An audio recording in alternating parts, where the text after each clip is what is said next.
Hello students, कैसे हैं आप सब लोग। तो फाइनली आज इकोनॉमिक्स हम लोग पढ़ने जा रहे हैं। मैक्रो इकोनॉमिक्स का सबसे high weighted chapter 12 marks board examination में कवर होंगे। चैप्टर का नाम है, पूरा यूनिट का नाम है determination of income and employment. यानी कि 12 नंबर में 4 अलग अलग चैप्टर्स है पूरे यूनिट के अंदर, बट मैं कवर करके चलूंगा यूनिट को, ना कि अलग अलग चैप्टर्स को। और कोशिश करेंगे 6 to 8 पार्ट्स के अंदर इस पूरे चैप्टर को अच्छे से कवर कर दे। तो आज इसका पहला यूनिट या पहला चैप्टर कह लो जो हमने पढ़ने वाले हैं, एडीएएस। इस चैप्टर में है क्या, determination of income and employment. Major portion है मैक्रो इकोनॉमिक्स का और बोर्ड्स में भी 12 नंबर तक का कवर करता है। सीईटी में भी अच्छे खासे नंबर से क्वेश्चन आते हैं इससे। इसके अंदर जो सबसे पहला कॉन्सेप्ट है वो है एग्रीगेट डिमांड। आपने माइक्रो इकोनॉमिक्स में डिमांड पढ़ा था, लेकिन मैक्रो इकोनॉमिक्स में यहां पे पढ़ने वाले हैं एग्रीगेट डिमांड।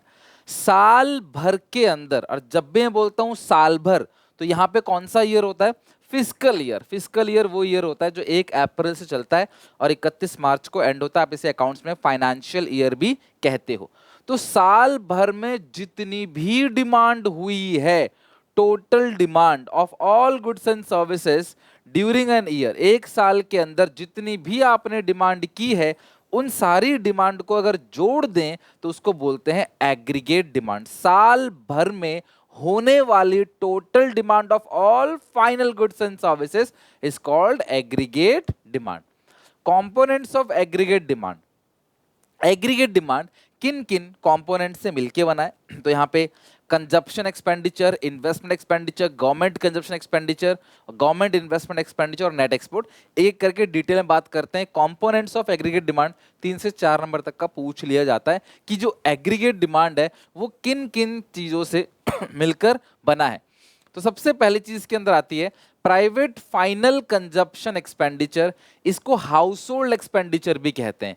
आप और मैं, हम लोग डे टू डे लाइफ में जितने भी खर्चे करते हैं, मान लो मुझे एक पेन खरीदना है तो मैं इस पेन की डिमांड करूंगा ना। मुझे एक बेड खरीदना है, मैं बेड की डिमांड करूंगा। मुझे एक लैपटॉप खरीदना है तो मैं उसकी डिमांड करूंगा। मुझे ब्रेड खाना है, मैं उसकी डिमांड करूंगा। साल भर में हाउस होल्ड कंज्यूमर्स, हम सब लोग जितनी भी डिमांड करते हैं फाइनल गुड्स एंड सर्विसेज पे, जो हम खुद खरीदते हैं, खुद यूज करते हैं, उसको हम लोग बोलते हैं प्राइवेट फाइनल कंजप्शन एक्सपेंडिचर या एग्रीगेट डिमांड का क्लास। कुल मिला के जो एग्रीगेट डिमांड का पहला कंपोनेंट है हाउस होल्ड एक्सपेंडिचर या प्राइवेट फाइनल कंजप्शन एक्सपेंडिचर। और ये जो कंजप्शन एक्सपेंडिचर है ये डिपेंड किस पे करता है, लेवल ऑफ डिस्पोजेबल इनकम पे। सर इनकम तो सुना था, डिस्पोजेबल इनकम क्या होता है, जब आप इनकम में से टैक्स की पेमेंट कर देते हो, फिर जो इनकम बचता है उसको बोलते हैं डिस्पोजेबल इनकम। तो जो कंजप्शन एक्सपेंडिचर है ये डिपेंड करता है डिस्पोजेबल इनकम पे। Higher the level of disposable income, consumption expenditure will be more. Disposable income जितना ज्यादा होगा हम उतना ही ज्यादा कंजप्शन पे खर्चा करेंगे, और डिस्पोजेबल इनकम जितना ही कम होगा उतना ही हम लोग क्लास कंजप्शन पे खर्चा कम करेंगे। तो डिस्पोजेबल इनकम जो है उस पे डिपेंड करता है हमारा कंजप्शन एक्सपेंडिचर। तो सबसे पहला कंपोनेंट क्या है class, private final consumption expenditure. दूसरा प्राइवेट इन्वेस्टमेंट एक्सपेंडिचर। हम लोग जो कंज्यूमर्स हैं, मैं आप, हम सब अपने कंजप्शन पे तो काफी खर्चा करते ही करते हैं, लेकिन हम लोग अपने बिजनेस में ना इन्वेस्टमेंट भी करते हैं। लाइक अगर मैं अपने कोचिंग सेंटर में क्लास डेस्क लगवा रहा हूँ, क्लास वहाँ पे एसी लगवा रहा हूँ, वहाँ पे कोई मशीनरी लगवा रहा हूँ, वहाँ पे ये क्लास बोर्ड लगवा रहा हूँ, तो these are called investment expenditure. तो अगर मैं ये बोर्ड लगवा रहा हूँ तो इसकी भी तो मैं डिमांड कर रहा हूँ ना कहीं, तो ये इन्वेस्टमेंट एक्सपेंडिचर है। It refers to expenditure by the private investors on the purchase of such goods which add to their stock of capital formation, यानी कि इन्वेस्टमेंट। कुल मिला के हमने अपने खाने पीने के लिए, अपने सेल्फ कंजप्शन के लिए, सेल्फ यूज के लिए जो चीजें खरीदी हैं वो हमारा कंजप्शन एक्सपेंडिचर है, और बिजनेस में लगाने के लिए जो चीजें खरीदी हैं वो हमारा इन्वेस्टमेंट एक्सपेंडिचर, और ये भी एग्रीगेट डिमांड का पार्ट है। तो पहला प्राइवेट का कंजप्शन, प्राइवेट का इन्वेस्टमेंट। अब इन्वेस्टमेंट ना 2 टाइप की होती है, ध्यान समझना। 2 types of investment. First is induced investment, it refers to the investment which is made with the motive of earning profit. देखो प्रॉफिट अर्निंग के मोटिव से जो भी इन्वेस्टमेंट की जाती है उसको बोलते हैं इंड्यूस इन्वेस्टमेंट। इसका ग्राफ जो है ना वैसे 45 डिग्री से बनता है और यहाँ पे रखते हैं इन्वेस्टमेंट, यहाँ पे रखते हैं इनकम।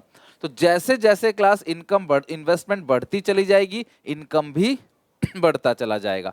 यानी कि ये वो इन्वेस्टमेंट है जो हम ज्यादा कमाने के लिए करते हैं। तो जैसे जैसे क्लास इनकम हमारी बढ़ती चली जाती है, हम लोग जो इन्वेस्टमेंट्स है ना वो भी बढ़ाते चले जाते हैं। इसको बोलते हैं induced investment. It refers to the investment which is made with the motive of earning profit. It is generally done by the private sector.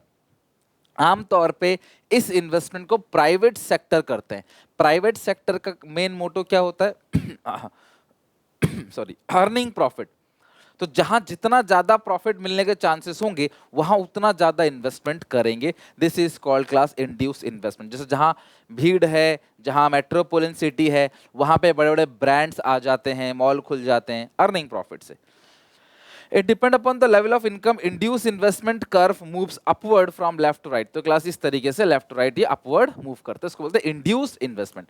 दूसरा इन्वेस्टमेंट ऑटोनोमस इन्वेस्टमेंट, कमाई हो चाहे ना हो, है ना, इन्वेस्टमेंट क्लास करनी ही करनी है। इनकम हो चाहे ना हो क्लास, यानी कि इन्वेस्टमेंट तो करना ही करना है। इनकम ज्यादा हो कम हो, ये इन्वेस्टमेंट करना ही करना है। जैसे पार्क बनाना है, सड़क बनानी है, बिजली की व्यवस्था देनी है, हाँ आमतौर पर इसे सरकार करती है, लेकिन कुछ काम प्राइवेट भी करते हैं, इसको बोलते हैं आपको autonomous investment. It refers to investment which is made irrespective the level of income. कमाई ज्यादा हो कमाई कम हो, आमतौर पर इसे सरकार करती है, motive of social welfare, profit motive नहीं होता।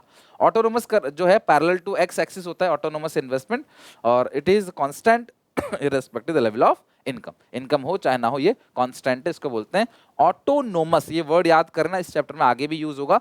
ऑटोनोमस इन्वेस्टमेंट ऐसी इन्वेस्टमेंट जो कांस्टेंट है। अच्छा, अगर आप एक्स्ट्रा इन्वेस्टमेंट करोगे, है ना, तो आपको एक्स्ट्रा इनकम मिलेगी, मानते हो? अगर आप एक्स्ट्रा इन्वेस्टमेंट करते हो तो आपको एक्स्ट्रा इन्वेस्टमेंट मिलेगी। तो एक्स्ट्रा इन्वेस्टमेंट से, सॉरी एक्स्ट्रा इनकम कितनी जनरेट होगी उस चीज को स्टडी करने के लिए कॉन्सेप्ट है MEI, marginal efficiency of investment. It refers to the expected rate of return on additional investment. तो जो भी एडिशनल या एक्स्ट्रा इन्वेस्टमेंट हमने करी है उस पे क्या एक्सपेक्टेड रेट ऑफ रिटर्न है, उसको हम लोग बोलते हैं class marginal sorry efficiency of investment, यानी कि MEI।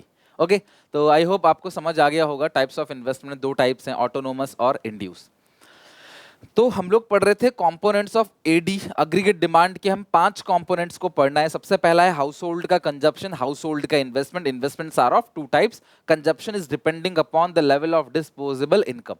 Third is government final consumption expenditure, यानी कि जी, it refers to the expenditure incurred by the government on consumer goods to meet public needs like law and order, education, health, transport और defence. ध्यान रखना, सरकार भी अपने consumption पे बहुत सारा खर्चा करती है, उसको बोलते हैं government final consumption expenditure. Government भी काफी सारा खर्चा करती है लॉ एंड ऑर्डर को मेंटेन करने के लिए, हेल्थ, ट्रांसपोर्ट, कम्युनिकेशन, इन सब के लिए, तो वो सरकार का फाइनल कंजप्शन एक्सपेंडिचर है। और सरकार इन्वेस्टमेंट एक्सपेंडिचर भी करती है। It refers to expenditure incurred by the government capital goods, machinery लाना, हाईवे बनवाना, स्कूल, हॉस्पिटल, पावर प्लांट बनवाना, ये सारे खर्चे सरकार जो करती है, या बहुत सारे इक्विपमेंट्स को लेके आना, वो सब क्या होता है क्लास? रिसर्च इक्विपमेंट, उसको बोलते हैं गवर्नमेंट इन्वेस्टमेंट एक्सपेंडिचर। 4 पॉइंट याद हो गया, हाउस होल्ड का कंजप्शन, हाउस होल्ड का इन्वेस्टमेंट, गवर्नमेंट का कंजप्शन, गवर्नमेंट का इन्वेस्टमेंट, और ये 5वां जो है वो है net export, export minus import. अगर मैं कोई चीज एक्सपोर्ट करता हूं, इसका मतलब हमारे देश का जो सामान है उसकी डिमांड अमेरिका, चाइना और क्लास नेपाल में भी हो रही है। हम एक्सपोर्ट कर रहे हैं तो वो प्लस आइटम हो गया। और अगर हम कोई चीज इंपोर्ट कर रहे हैं, मतलब हमारे देश का सामान हम लोग नहीं खरीद रहे, बाहर देश का सामान हम लोग खरीद रहे हैं, तो अगर मैं एक्सपोर्ट कर रहा हूं तो वो एक तरीके से डिमांड है हमारे देश के सामान की बाहर कंट्री में, तो वो प्लस है, और इंपोर्ट माइनस, और नेट एक्सपोर्ट बनता है एग्रीगेट डिमांड का component. Expenditure by the foreigners on our good, foreigners हमारे यहाँ जो सामान डिमांड कर रहे हैं वो एडी में ऐड होगा, जबकि क्लास इंपोर्ट क्या होगा, माइनस होगा। तो जो डिफरेंस है वो एग्रीगेट डिमांड का पार्ट है। तो 5 कंपोनेंट कौन कौन से हैं, क्विकली मेरे साथ साथ रिवीजन कराओ। प्राइवेट का कंजप्शन, प्राइवेट का इन्वेस्टमेंट, गवर्नमेंट का कंजप्शन, गवर्नमेंट का इन्वेस्टमेंट, और नेट एक्सपोर्ट। सो यहाँ पे एडी का जो फॉर्मूला बन गया वो बन गया C plus I plus G plus X minus M. Sir C मतलब कंजप्शन एक्सपेंडिचर हाउस होल्ड का, आई मतलब हाउस होल्ड का इन्वेस्टमेंट एक्सपेंडिचर। अब यहाँ पे जी है ना, उसके दो पार्ट है, गवर्नमेंट का फाइनल कंजप्शन और गवर्नमेंट का इन्वेस्टमेंट, दोनों को मैंने गवर्नमेंट के अंदर रख लिया। और लास्ट है नेट एक्सपोर्ट। सो एडी का formula C plus I plus G plus X minus M. लेकिन हमें इस सेक्टर में 2 सेक्टर इकोनॉमी के बारे में पढ़ना है। आपको पता है there are class 4 sectors in economy, consumers, producers, government और एक्सटर्नल सेक्टर यानी कि अब्रॉड। लेकिन 2 सेक्टर इकोनॉमी में कौन कौन होता है, हाउस होल्ड होगा और फर्म होगा, यानी कि गवर्नमेंट नहीं होगा और अब्रॉड भी नहीं होगा। सो इन 2 सेक्टर इकोनॉमी एडी का जो फॉर्मूला है सी प्लस आई है, यानी कि डिजायर्ड कंजप्शन सी, डिजायर्ड इन्वेस्टमेंट आई। और ध्यान रखना यहाँ पे आई जो है वो ऑटोनोमस इन्वेस्टमेंट है। कैसी इन्वेस्टमेंट है, ऑटोनोमस। और डिजाइड क्यों, क्योंकि ये होने वाली है। हम फ्यूचर में होने वाले की बात करते हैं, जो हो गया उसकी बात नहीं करते। तो जी क्यों नहीं आ रहा है क्लास 2 सेक्टर में, क्योंकि गवर्नमेंट होता ही नहीं 2 सेक्टर के अंदर। एक्सपोर्ट इंपोर्ट होगा ही नहीं, क्योंकि अब्रॉड है ही नहीं, हम अपने देश के अंदर ही बात करते हैं, अब्रॉड है नहीं, तो एक्सपोर्ट इंपोर्ट भी नहीं होगा। सो फाइनली एडी का फॉर्मूला है C plus I plus G plus X minus M, but in 2 sector economy AD is equal to C plus I. ये है हमारा पहला कॉन्सेप्ट एग्रीगेट डिमांड का। आई होप आप समझ गए। अब मैंने बताया कि जो एडी का फॉर्मूला है वो है सी प्लस आई, यानी कि कंजप्शन प्लस इन्वेस्टमेंट। तो हमें इसका डायग्राम भी आना चाहिए कि किस तरीके से बनता है, और स्केड्यूल भी पता होना चाहिए। तो देखो जब भी हम बात करते हैं सी की ना, तो ये वाई एक्सिस पे थोड़ा सा ऊपर से बनेगा, अपवर्ड स्लोपिंग। ऊपर से क्यों बनेगा, क्योंकि सी कभी जीरो नहीं हो सकता यार। पूरे इकोनॉमी की लेवल की बात करते हैं, मैक्रो में हम नेशन लेवल की बात करते हैं। क्या कोई भी ऐसा इंसान होगा जो साल भर में जिसकी कंजप्शन जीरो होगी, नहीं। तो कुछ ना कुछ कंजप्शन तो होगा, उसको ए बार या सी बार से डिनोट करते हैं, इसको बोलते हैं ऑटोनोमस कंजप्शन। यानी कि अगर आपकी इनकम जीरो है तब भी जिंदगी जीने के लिए कुछ ना कुछ कंजप्शन आपको करना पड़ेगा। This consumption is called autonomous consumption. यानी कि जीरो लेवल ऑफ इनकम पर आपका जो कंजप्शन है उस कंजप्शन को हम लोग क्या बोलते हैं, ऑटोनोमस कंजप्शन। इसीलिए कभी जीरो से शुरू नहीं, थोड़ा ऊपर से होता है। और फिर जैसे जैसे तुम लोग ज्यादा पैसा कमाने लग जाते हो तो तुम्हारा जो कंजप्शन एक्सपेंडिचर है वो बढ़ने लग जाता है। बट अगर तुम्हारी इनकम कुछ भी नहीं है ना, तो भी तुम्हें कुछ ना कुछ कंजप्शन करना है। अब सर कहां से आएगा पैसा, there are 2 sources of autonomous consumption. पहला सोर्स क्या है, बोरोइंग्स, उधार लेना। दूसरा सोर्स क्या है, पास्ट सेविंग। इस साल आपने कुछ नहीं कमाया लेकिन पिछले साल तो कुछ कमाया होगा ना, उस पैसे को आप इस साल यूज कर रहे हो। So past savings and borrowings are the 2 main sources of autonomous consumption. इसलिए सी का डायग्राम ऐसे बनता है। अब आई की बात करें, आई कांस्टेंट है क्योंकि मैंने कहा था इससे ऑटोनोमस इन्वेस्टमेंट होता है। और इनको ऐड करके अगर मैं बनाऊं, अगर मैं तुम्हें दिखाऊं बना के देखो कैसे बनेगा डायग्राम, ध्यान से देखना। एडी का डायग्राम कैसे बनता है, ठीक है। एडी का जो डायग्राम है, हालांकि मैं तुम्हें बिफोर एग्जाम पूरा का पूरा सारे डायग्राम एक साथ बना के भी दिखाऊंगा एक वीडियो के अंदर, लेकिन फिलहाल आप एडी का देखो किस तरह बनता है। ये हो गया आई, है ना, ये हो गया आई, ये हो गया सी, सी थोड़ा सा ऊपर से बनेगा, ठीक है, थोड़ा ऊपर से बनेगा। ये हो गया सी, और जितना ये आई है ना, जितना भी मान लो 10 है तो 10 ऊपर से बन जाएगा एडी। तो ये हो गया क्लास आई, ये हो गया सी, ये हो गया एडी, और एडी और सी के बीच का जो गैप है वो आई है। यहाँ पे एडी हो गया, यहाँ आ गया लेवल ऑफ इनकम, ये एक्स एक्सिस 0 और ये वाई एक्सिस, ठीक है। तो एग्रीगेट डिमांड का इस तरीके से डायग्राम बनता है जिसका फॉर्मूला है सी प्लस आई कंजप्शन प्लस इन्वेस्टमेंट। तो यहाँ पे आप चाहो ना तो सी को थोड़ा नीचे से बना सकते हो, और एडी भी यहाँ से ऐसे ही बना सकते हो आप, ठीक है। आप ऐसे भी बना सकते हो, नो प्रॉब्लम, ठीक है, उससे कोई दिक्कत नहीं है। लेकिन ये ध्यान रखना कि एडी कभी जीरो नहीं होगा, क्योंकि एडी के अंदर सी आता है वही कभी जीरो नहीं होता। सी जीरो से कभी शुरू नहीं होता, क्योंकि कभी भी सी जीरो हो ही नहीं सकता।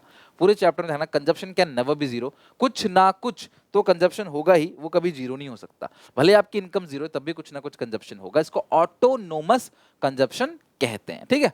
और आई कांस्टेंट है क्योंकि क्लास ए ऑटोनोमस इन्वेस्टमेंट है, और सी और एडी, सी कभी जीरो नहीं हो सकता, ना ही एडी कभी जीरो हो सकता है, और एडी और सी के बीच का जो गैप है, जो डिफरेंस है, वो इन्वेस्टमेंट है और ये पैरेलल रहेगा क्योंकि एडी कांस्टेंट है। तो ये रेल की पटरी की तरह है, तो ये दोनों कभी आपस में सटेंगे नहीं, मिलेंगे नहीं।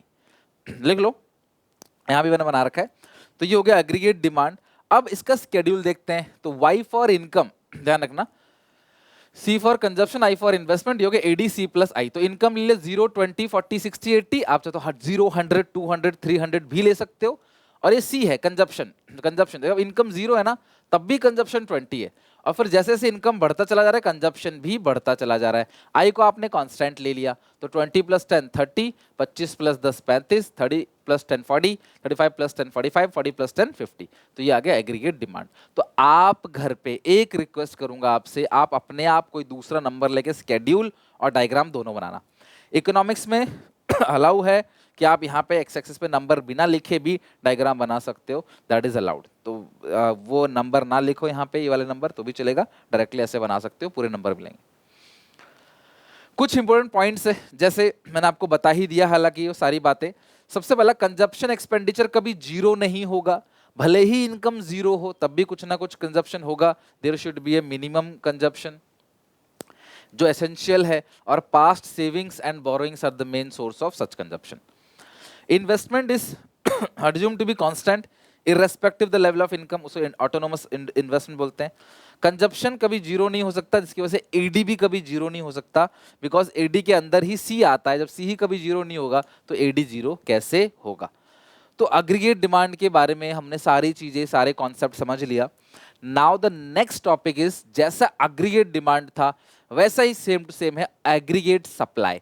साल भर में जितनी भी सप्लाई हो रही है उसको बोलते हैं एग्रीगेट सप्लाई, और इसके दो कंपोनेंट है, सी और एस।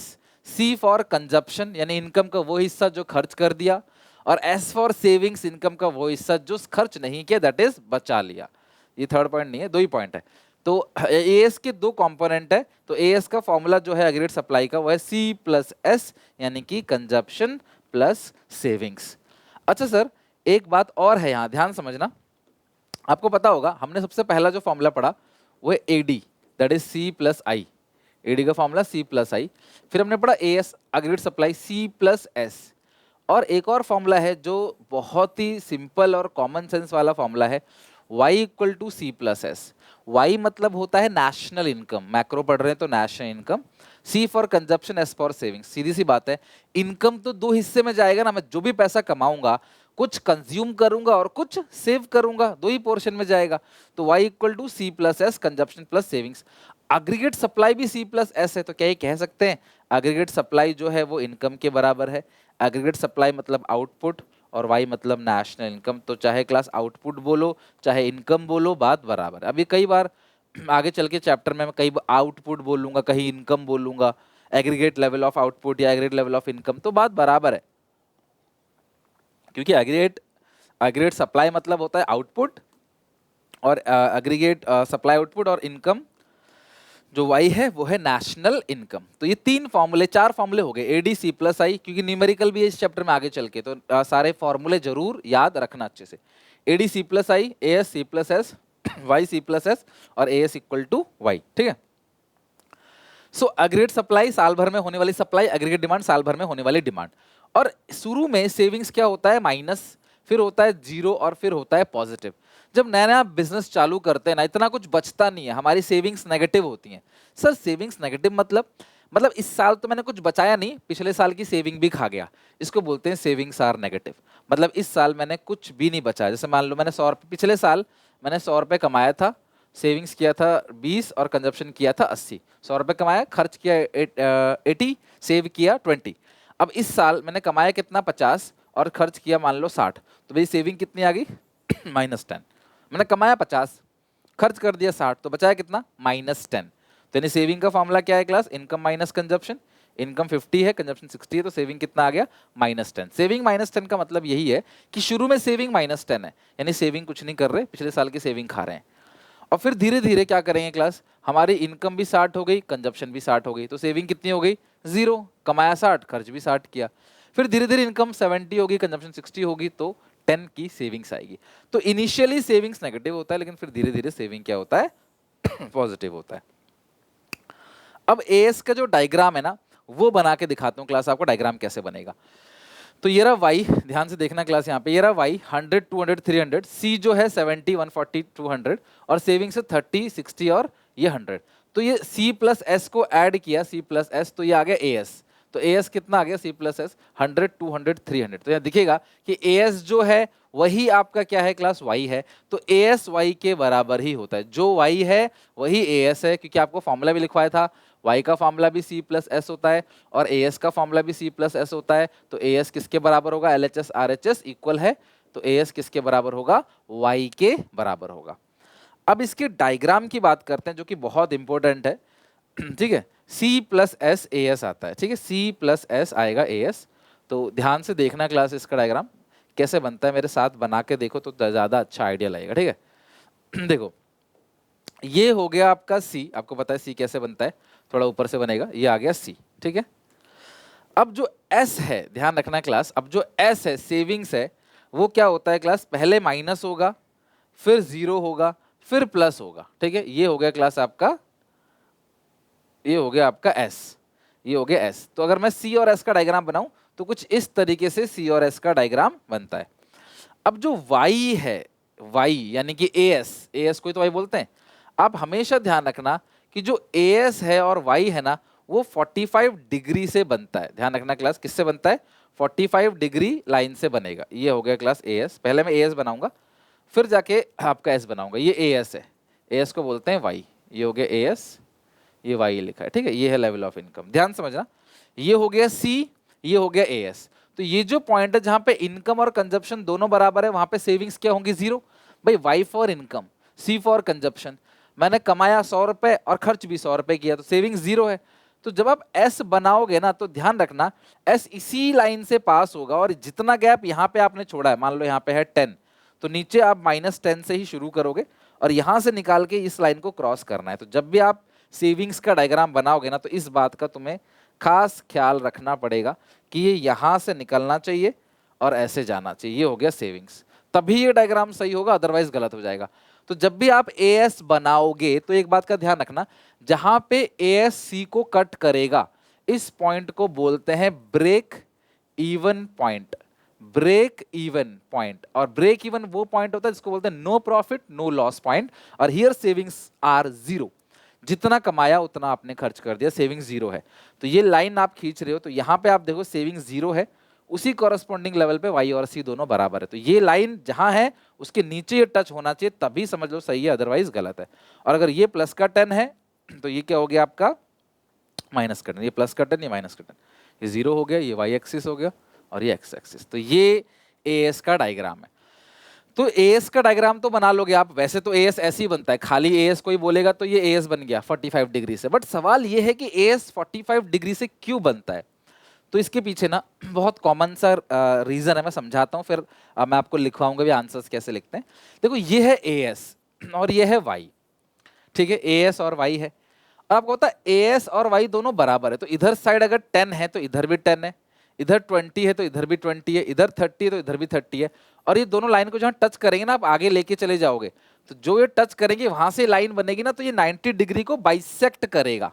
इसीलिए एएस हमेशा 45 डिग्री बनता है। 90 डिग्री को बाइसेक्ट मतलब 90 डिग्री को आधा करेगा, इसलिए एएस हमेशा 45 डिग्री लाइन बनता है, क्योंकि ये एएस और वाई दोनों क्या है, बराबर है। मैं आपको घर पे ना बोलता हूं, आपने कोऑर्डिनेट ज्योमेट्री पढ़ रखा होगा, ठीक है। एएस और वाई दोनों बराबर होते हैं ना, आप घर पे डायग्राम बना के देखना, 0 0 100 100 200 200 300 300, तो आप घर पे बना के देखना, ठीक है। ये 0 हो गया, 100 200 और 300, यहाँ के 100 200 और 300, तो ये 100 टच कर रहा है, देखो यहाँ पे। फिर ये आगे ले जाओ, ये आगे ले जाओ, यहाँ टच करेगा, ये आगे ले जाओ, ये आगे ले जाओ, यहाँ टच करेगा। अब यहाँ से लाइन खींचो, देखो ये हमेशा एक 45 डिग्री लाइन बना कर देगा, इसीलिए एएस 45 डिग्री लाइन होता है, ठीक है। पर पेपर में अगर 3 से 4 नंबर में आ गया तो आप क्या करोगे, ये देखो सेविंग्स मैंने बना दिया, एएस 45 डिग्री मैंने बना दिया, ये बता चुका हूँ सी प्लस एस, वाई भी सी प्लस एस है, एएस आउटपुट दोनों बराबर होता है और एएस 45 डिग्री लाइन बनता है। तो what is the significance of 45 degree line and why as is 45 degree line, दोनों एक ही बात है। क्वेश्चन कभी ऐसे पूछ लेता, सिग्निफिकेंस ऑफ 45 डिग्री लाइन और why as is 45 degree line. Aggregate supply refers to money value of final goods and services that all producers are willing to supply in an economy during a fiscal year. Aggregate supply मतलब साल भर में जितनी supply होने वाली है. Before giving reason why AS is 45 degree, we must know Y equal to C plus S. Y national income है, C consumption expenditure है, S savings है, और AS भी C plus S है. Aggregate supply is obtained by adding consumption and savings. So we can say AS is equal to Y. AS Y के बराबर है. मैं आपको अपने टेलीग्राम पे ना इसके हैंड रिटन आंसर भी दे दूंगा, और उसमें बस बात यही है कि ये जो नेशनल इनकम है और ये जो क्लास टोटल एक्सपेंडिचर है यानी कि आपका AS, वो दोनों इक्वल है, जिसकी वजह से लाइन क्या करता है, इसको बाइसेक्ट करता है, एक्सिस को क्या करता है, बाइसेक्ट करता है, जिसकी वजह से AS जो है वो 45 डिग्री लाइन बनता है. तो आप मुझे कमेंट सेक्शन में मेंशन करना, तो मैं इसका एक हैंड रिटन आंसर खुद लिख के प्रॉपर तरीके से कि AS 45 डिग्री लाइन क्यों होता है वो मैं टेलीग्राम चैनल पे डाल दूंगा, तो मुझे कमेंट सेक्शन में जरूर बताना. तो AD हमने पढ़ लिया, AS पढ़ लिया, AS क्यों 45 डिग्री लाइन है तो समझ लिया. आपको आंसर चाहिए क्लास में आपको लिख के दे दूंगा प्रॉपर तरीके से, ठीक है. Each point of AS line is equidistant from both axes. अब ये लाइन बहुत इंपॉर्टेंट है इसके आंसर की. ये जो लाइन है ना, ये जो लाइन, इसके अंदर जितने भी पॉइंट्स हैं, इस AS के अंदर जितने पड़े, यहाँ से जितना डिस्टेंस है वो यहाँ से भी उतना ही डिस्टेंस है, यहाँ से जितना डिस्टेंस है यहाँ से भी उतना डिस्टेंस, यहाँ से जितना डिस्टेंस है यहाँ से भी उतना ही डिस्टेंस है. इसीलिए क्लास AS लाइन बाइसेक्ट करता है 90 डिग्री एंगल को. और एक्स एक्सिस पे क्या है, level of income, Y axis पे क्या है, कंजप्शन प्लस सेविंग्स यानी कि AS. और under Keynesian economics analysis, Keynesian जो केन्स है, फादर ऑफ मैक्रो इकोनॉमिक्स है केन्स, उनके according Y C plus S है, जिसकी वजह से AS जो है वो 45 डिग्री लाइन बनता है. तो ये जो लाइन है ये पूरा का पूरा यहाँ से लेकर ऐसा, और ये यही क्लास एक तरीके से आंसर है. मैं लिख के भी दूंगा, कुछ ऐसा ही आपको लिख के दूंगा. तो ये आंसर याद रखना, Y AS is 45 degree line, ये बहुत इंपॉर्टेंट है, ठीक है.